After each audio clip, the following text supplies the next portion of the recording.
Today is new chapter, new topic. Some of you will be glad that we're not doing logs anymore.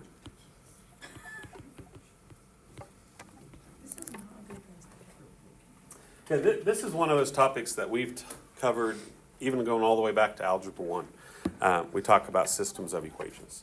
And we're going to do a lot of things. The one thing I would tell you about college algebra, dealing with systems of equations, is we're probably going to take it a little bit further.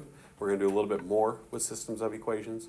We're still going to do a lot of the same methods and things that we've done, but we're going to see some story problems that use systems of equations, setting up those story problems and how to solve them as well.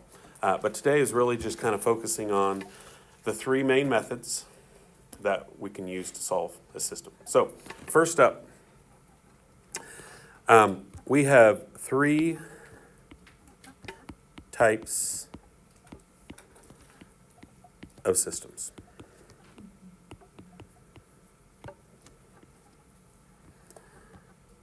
Okay, and I'm going to go through each one individually. Okay, the first one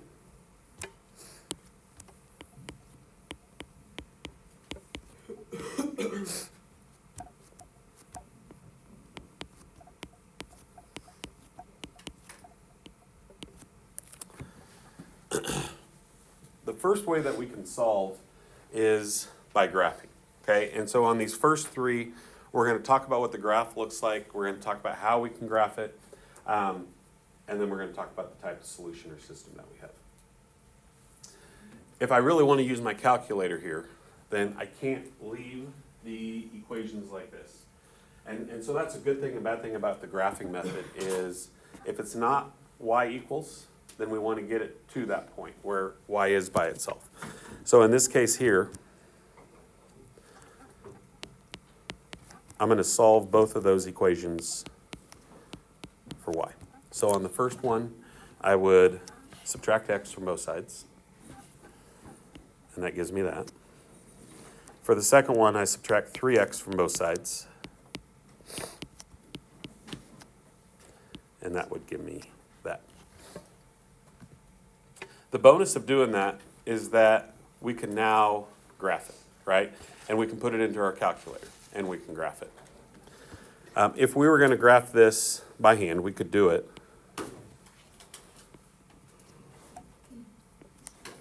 First one, we'd go up 1, and our slope is -1. So we would go down 1, right 1, down 1, right 1. We could also go up 1, left 1, and we could make our first line. Okay, and these are all going to be linear equations today. We're not going to look at any quadratics or anything like that. Okay, for the second one, -3x plus 7, then we got to go up 7.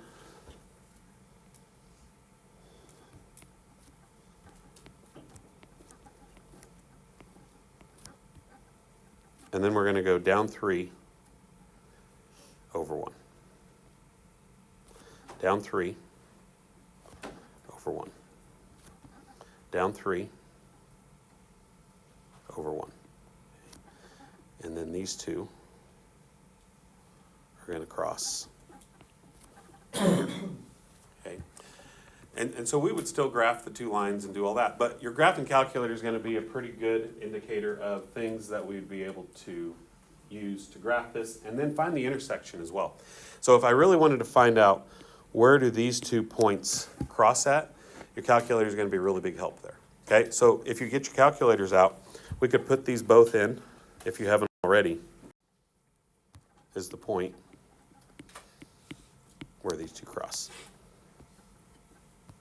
Okay, and so what we call this is we call this one solution. The two lines will cross at a single ordered pair. And what's true about this ordered pair and what makes it the solution is this is the one ordered pair that if I plug it back into both of those original equations, it would work. Okay, so for instance, 3 plus -2 equals 1. True story, right? 3 times 3 is 9. 9 plus -2 is 7. That ordered pair works for both of those original equations. So that's how we could check our answer. is we could plug it back in to those two original equations, and it should satisfy both of them. If it doesn't satisfy both of them, then it's not the right ordered pair. Okay? When we talk about the type of system or the name for this system is what we call a consistent, independent,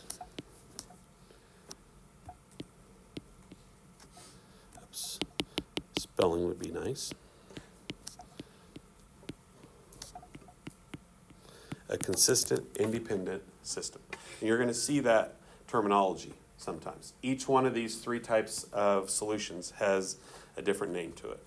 Consistent, independent means one solution. And the way I remember it is consistent means it has a solution. Independent means the two lines are totally independent of one another. They have different slopes, they have a different y-intercept, they're two totally different lines. If you are independent, you're your own person, right? Same thing here for these two lines. These two lines are their own lines.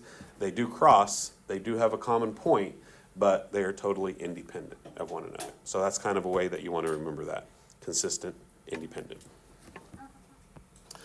Okay, that's the first type. That's the most common one. That's why I start with one solution, because it crosses at an ordered pair, and that's the one we're going to see the most. Okay, the second type of system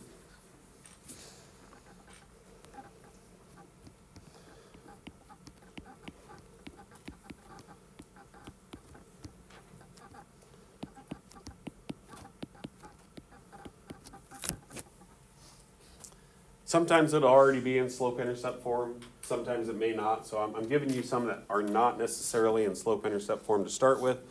We know that if it's in slope-intercept form, it's a lot easier to determine like what the slope is, what kind of, are they the exact same equation, what do we know about it? So if I were to solve this for y, just for the purposes of putting it into my calculator, y equals 2x minus 1, y equals 2x plus 1. Immediately, what do I know about these two equations? They're opposites of each other. One of them's minus and Okay. What else can we tell? These are in slope-intercept form, so what's something that we can easily determine from slope-intercept form? Okay.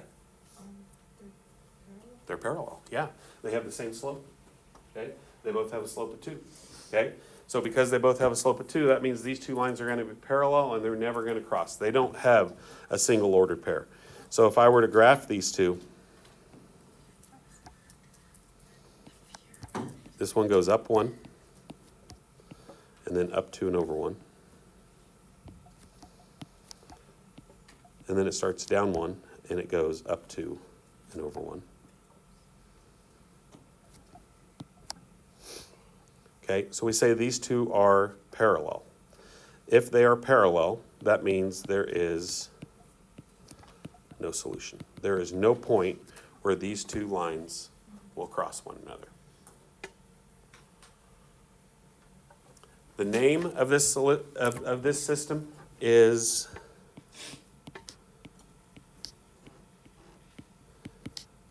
inconsistent. Consistent means there is a solution. So if I say consistent, that means there's a solution. So the prefix in means not.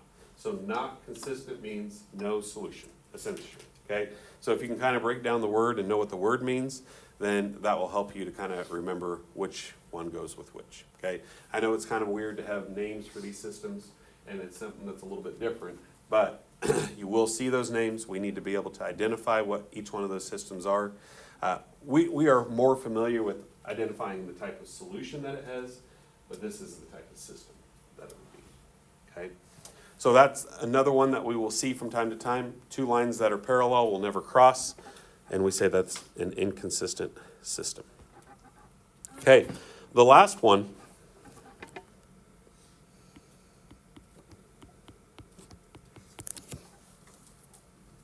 2x minus y equals 1. 3y equals 6x minus 3.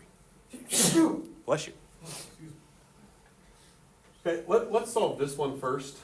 When I look at these two, I don't really notice anything in common because this one's in standard form. This one is not solved for y yet, so it's not really in either form. This one would be pretty easy. To solve for y, we're going to divide everything by 3. And we get y equals 2x minus 1. Okay, for this one over here, there's a couple different things you could do. You could subtract 2x and divide by a negative. I think it's a little bit easier if I were to move the y to the right and subtract 1 from both sides. You just got to get y by itself is your goal. So if I were to do that, if I added y to the right and subtracted 1 from the left, then that would just give me 2x minus 1. Okay. And then as I look at the two equations, what do I notice? They're exactly the same. And you may not be able to always notice that right from the start. Okay, they're not just going to, I mean, sometimes they might give you two equations that are exactly the same, but typically it'll be two equations that you don't necessarily notice are the same, but as I start to solve them out, or as I graph them, I'll realize that they are indeed the same equation. And so when I graph these two,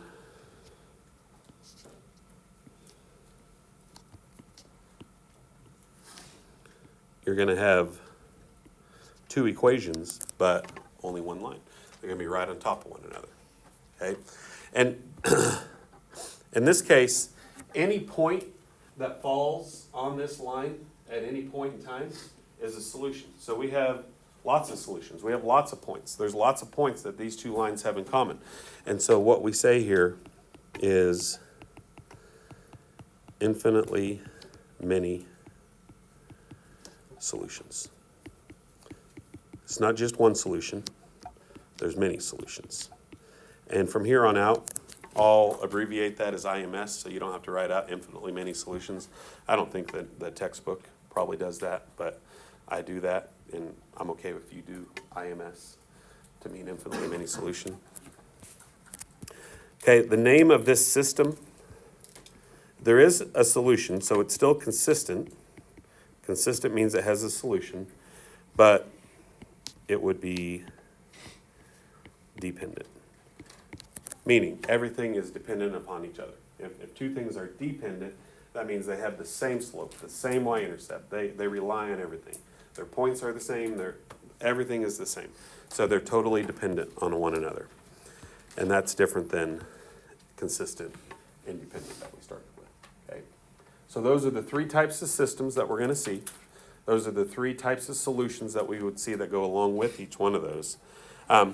If you're just going to do graphing, then if you can use your calculator, use the calculator, right? And so what that means is you're probably going to have to solve it for y. If it's in standard form, we may have to get it so y is by itself.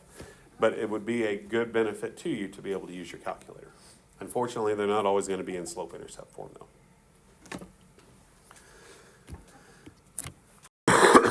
So we're going to talk about three methods today. That's the graphing method, okay? Graphing method, good and bad. Good is if I can get it into slope-intercept form, I can use my calculator, right? Second method is substitution.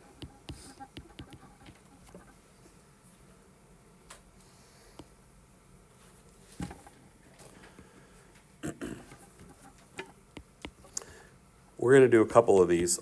The first one, I'm going to give you a fairly easy one that's already set up to do substitution. And question that I get a lot of times is, why do we have three methods to do all of these? Well, each one kind of has its own benefit, depending on what would be the best method or best option to solve. If I'm going to do substitution, I need to get one of my variables isolated. And it doesn't matter which one. Like if we're going to graph it, we always get y by itself. But if I'm doing substitution, I can either get x or y by itself. It doesn't matter which one is by itself.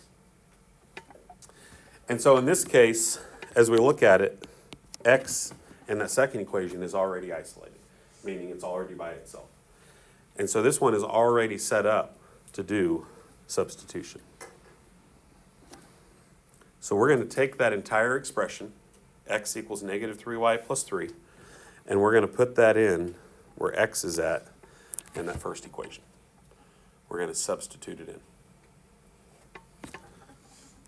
So x is now replaced with negative 3y plus 3 plus 4y equals 6.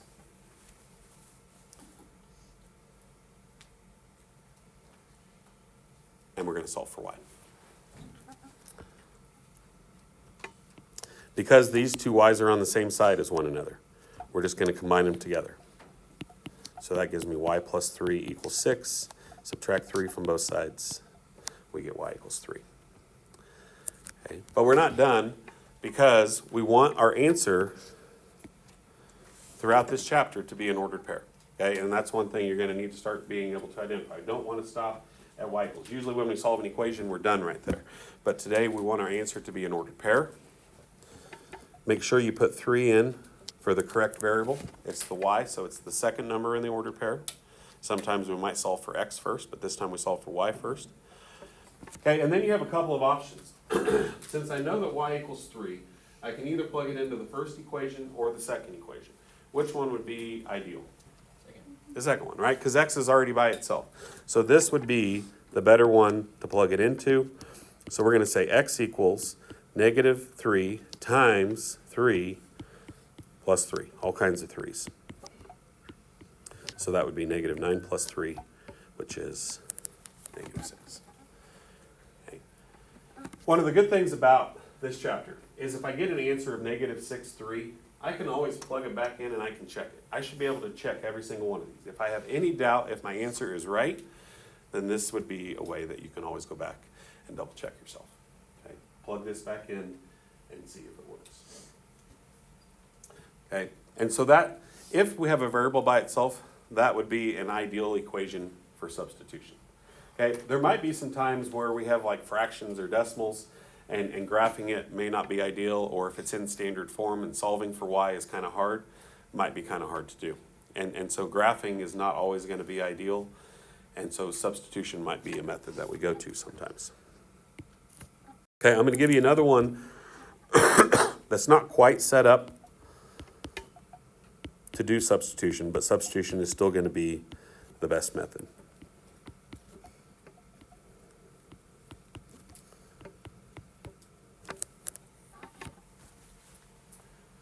Okay, and the reason why, and I'll keep going back to why we do 3 methods, but like if I was to do this one by graphing, I would have to get y by itself.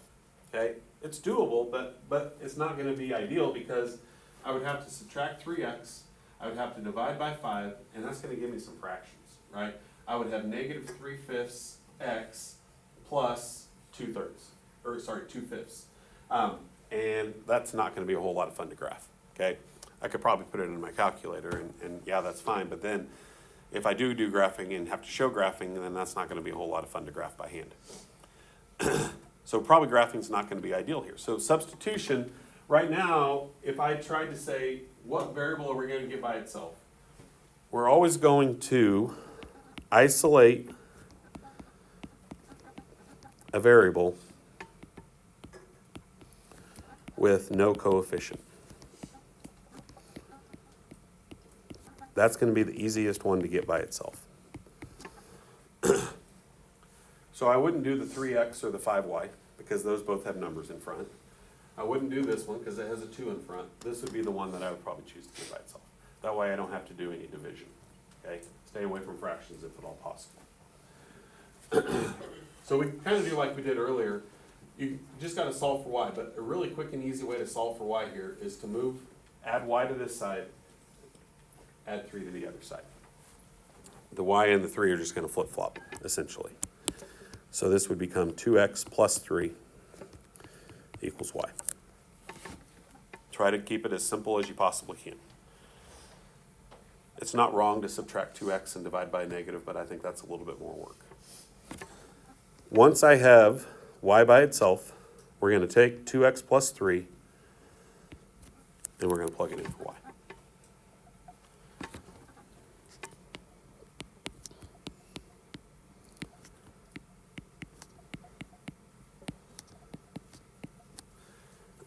So you just got to watch your algebra here, okay? We're going to have to do distributed property. We're going to have to do combining like terms. We're going to have to do a lot of algebra skills here.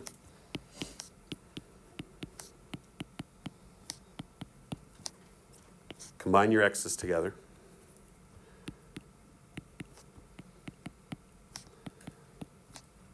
Subtract 15 and divide by 13. Okay, this one I solved for x first. Last one I solved for y first. So here we've got the ordered pair. We know x is -1, so I put -1 into my ordered pair. Just make sure you don't stop there. I can either plug it into the first one or I can plug it into the second one. Now I have a choice, okay? And this would probably be the best one to go with, especially because y is by itself. I know it's not the original one, but I can still use it. The only issue with using this one would be is if you solve this wrong, now you're plugging it back into an equation that maybe you made a mistake on.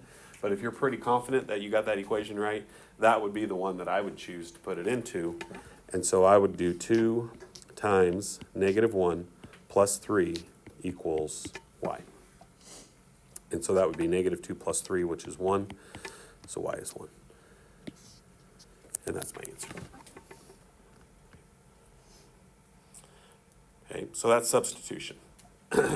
Trying to get a variable by itself. We're not graphing it. We're not going to graph all of these today.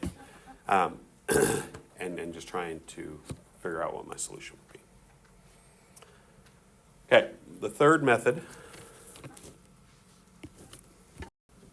should also be familiar with this one.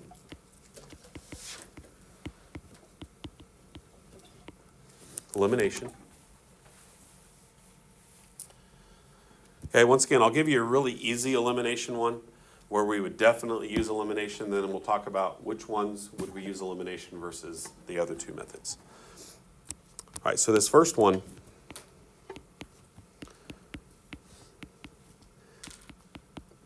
on all these problems today, you're going to have two equations, and they're going to both be linear equations. So that's what makes a system of equations.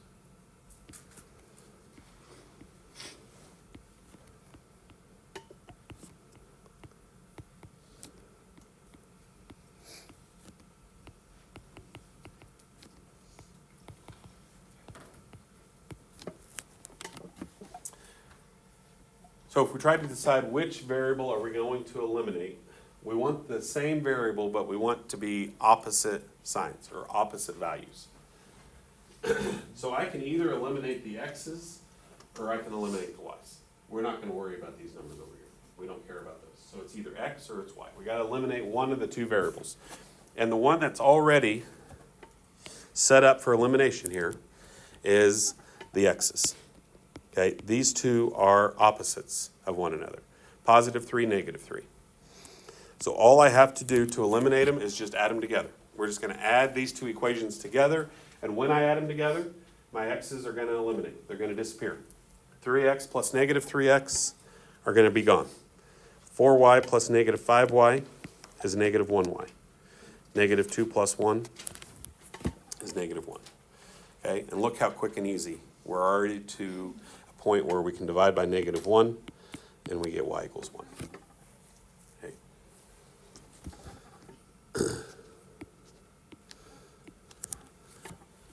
The other thing, and once again, going back to the other two methods, I would not choose graphing here because this is going to get really nasty to graph, right? Trying to solve for y here is doable once again, but it's not ideal because we're going to end up with fractions and decimals, and we don't want to deal with that. Okay? There also is no, I wouldn't do substitution here because there's no variable that's easy to get by itself. Every variable has a coefficient in front of it. So graphing's not ideal, substitution's not ideal, elimination is going to be our best option here.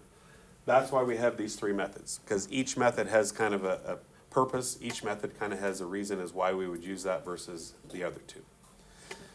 Just make sure that when we get to this point, we don't stop here. The part that's maybe a little bit harder here is I got to decide which one of these two I'm going to plug it into. So it's going to be a little bit more work. Is there one that's better than the other? Not really, right? Both of them are going to take a little bit of work to do. I probably would choose the top one because there's less negatives to deal with. If you are looking at negatives and don't really want to deal with the negatives, that would probably be one I would choose there. So if I choose this one,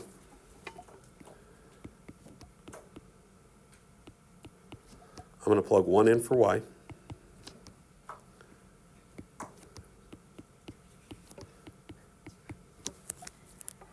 We're going to subtract 4.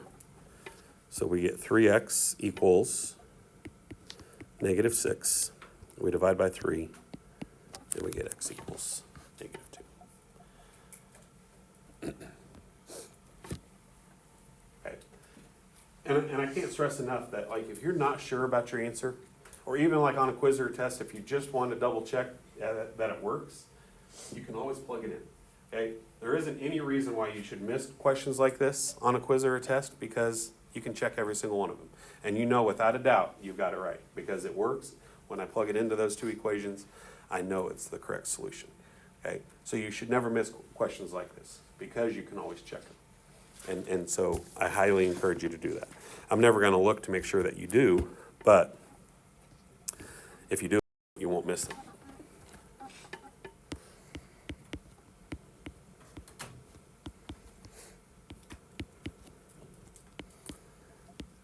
And I would say for that reason, you have the opportunity to do pretty well on this test, because you can check most of the problems in this chapter. Not all, but most.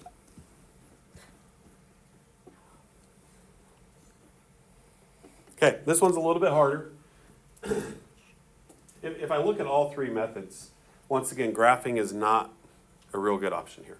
Okay, trying to solve for y would be a little bit difficult to do on either equation. Substitution, not ideal, because every variable has a number in front.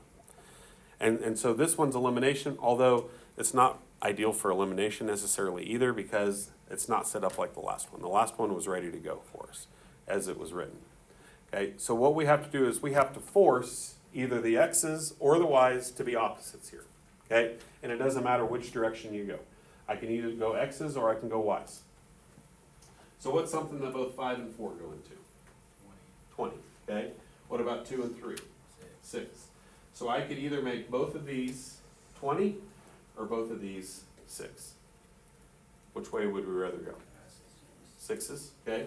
And then the second thing added to that is right now these are already opposites. Right now these are both positive. So not only do we want them to be 6 and 6, we want one to be positive 6, we want one to be negative 6. So we want them to be opposites of one another. So we can just add them together. So here's what I'm going to do. I'm going to multiply the top by 2, and I'm going to multiply the bottom by negative 3. Doesn't matter which one's negative. You could do negative 2 on top and positive 3 on bottom. Okay? Either way is fine. You just want to make one of them positive 6 and the other one negative 6. And now here's the part that probably gets missed more than anything else on this type of problem. We got to take the 2 and we got to distribute it to the whole thing. A lot of times people will do it to the x's and the y's, but they'll forget to do it to this guy over here. Really easy to do, okay? Happens a lot. We got to make sure we change the entire equation, everything. So we're just simple distributive property here.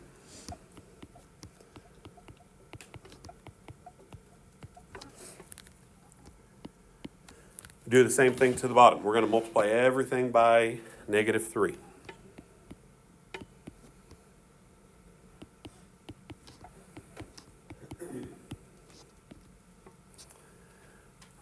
Okay, and what should happen once we're to this point, we should have opposites. That's what we want. Okay, if we don't have opposites, we've done something wrong. We got a positive 6 and a negative 6, and so because we have opposites, all I have to do now is just add these two equations together. So I got 23x equals negative 23. And I divide by 23, and I get x equals negative 1.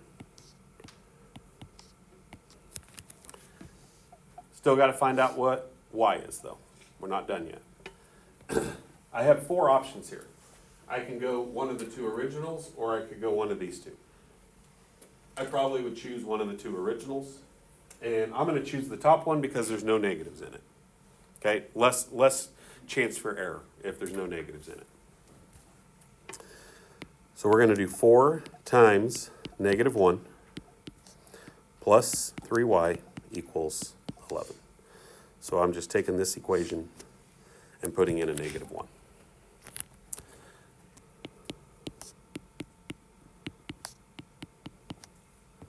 Add 4 to both sides. Divide by 3.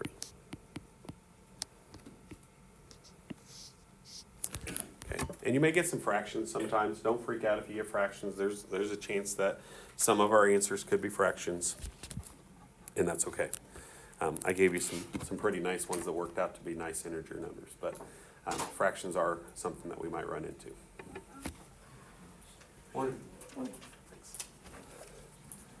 All right, last thing to talk about here.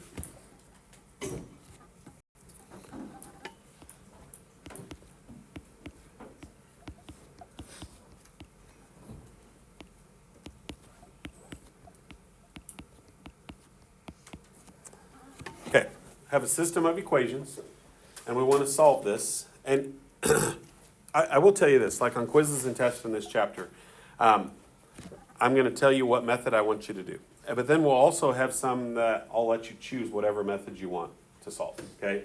So if I want you to solve by graphing, then I'll say graph, and I'll probably have a coordinate plane for you to graph it on.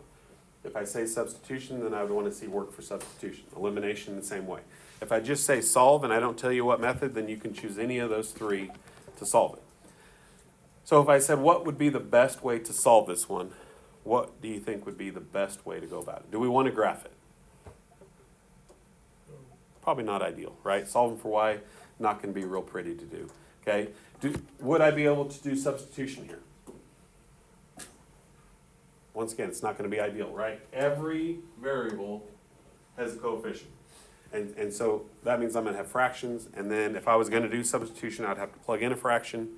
Not going to be a lot of fun, okay? So graphing and substitution. So a lot of times elimination is going to be our go-to, just because of the way a lot of these equations are going to be set up. So I can either eliminate the x's, or I can eliminate the y's. Which one do we want to eliminate? X's, okay.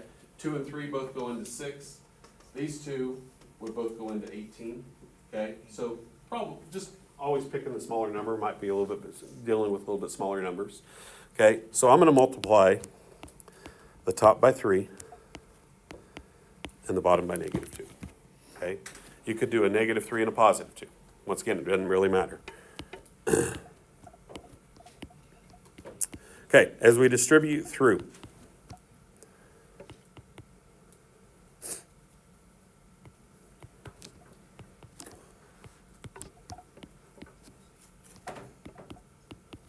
watch what happens.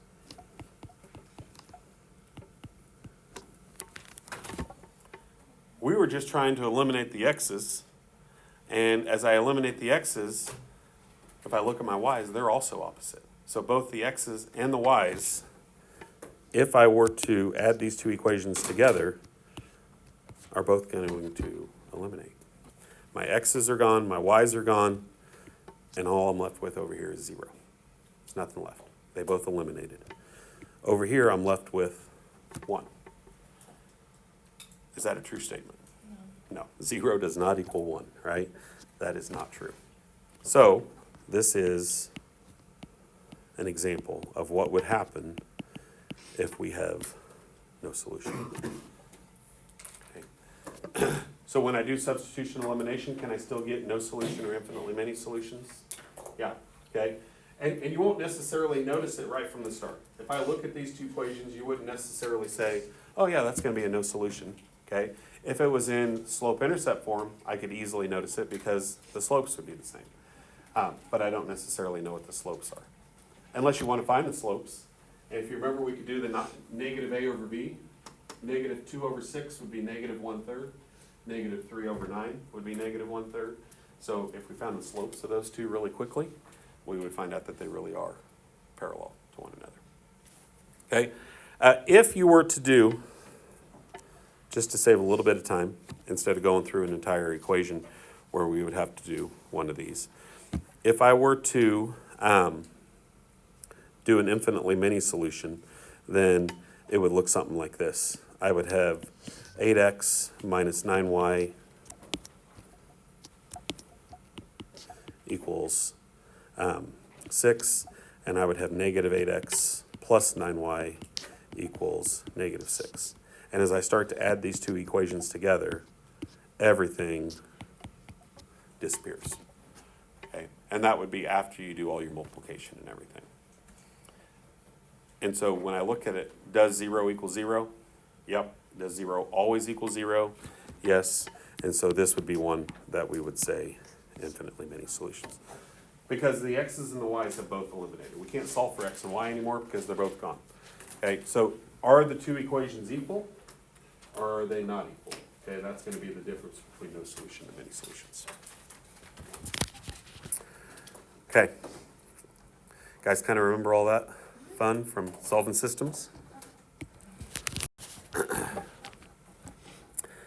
Okay, assignment for today.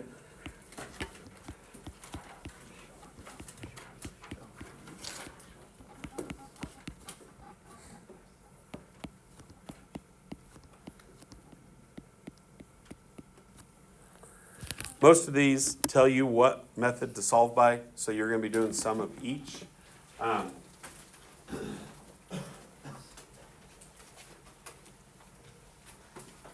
There are going to be some graphing ones. Anybody wants some graph paper? Some graphing?